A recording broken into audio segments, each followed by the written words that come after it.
Eu vou falar uma produção textual que eu fiz faz tempo. Minha opinião sobre política eleitoral. Eu acho a política eleitoral uma coisa legal, mas também um pouco desrespeitada, pois lá diz que não se pode comprar votos, colar cartazes, jogar panfletos,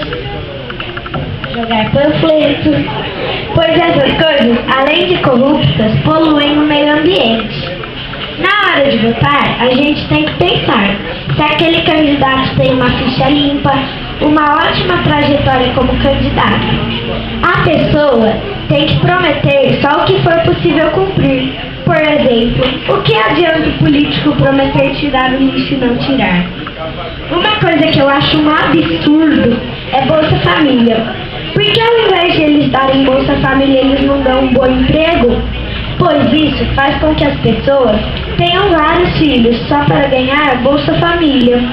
Os candidatos, no final, ficam dando Bolsa Família, não recolhem o lixo, não atendem os pedidos das pessoas que não têm condição de comprar comida, alimentar seus filhos para sustentar uma ótima família. Isso é um absurdo.